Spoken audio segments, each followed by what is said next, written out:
Assalamualaikum warahmatullahi wabarakatuh. Sebelumnya perkenalkan, nama saya adalah Habib Rizky Lubis.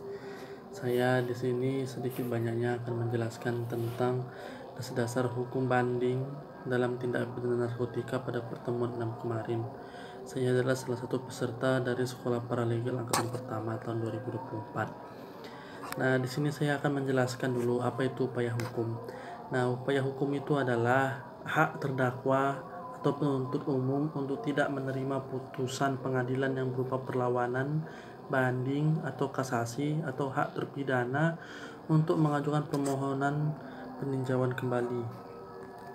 Nah, dalam hal ini peran paralegal dalam pemeriksaan banding tindak pidana narkotika di pengadilan tinggi itu diantaranya adalah penyiapan dokumen yang diperlukan dalam proses banding dan membuat memori banding. Lalu yang kedua itu adalah riset hukum dengan mencari presiden atau relevan.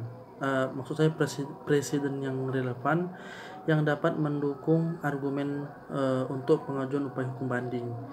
Lalu kemudian yang ketiga adalah adanya dukungan administratif dengan mengelola dokumen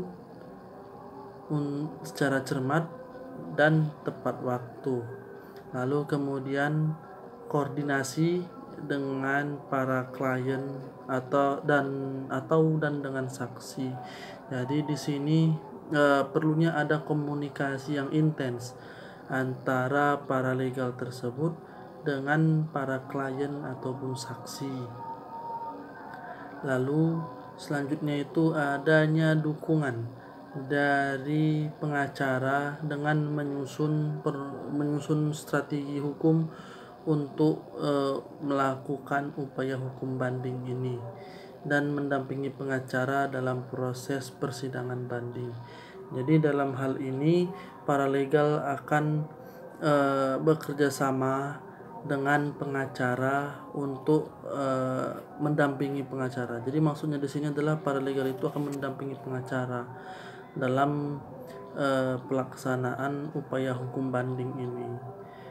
Nah, lalu kemudian mengelola dan memastikan bukti telah diverifikasi dan disusun dengan baik untuk mendukung argumen banding.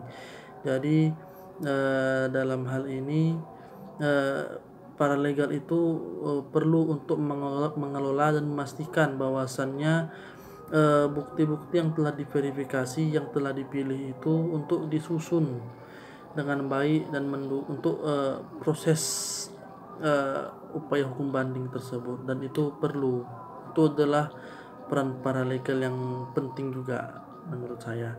Lalu kemudian yang terakhir itu adalah menyusun argumentasi hukum.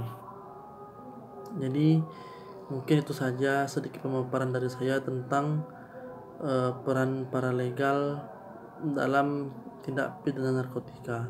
Demikian saja, lebih kurang saya mohon maaf. Wabillahi taufiq wal hidayah. Wassalamualaikum warahmatullahi wabarakatuh.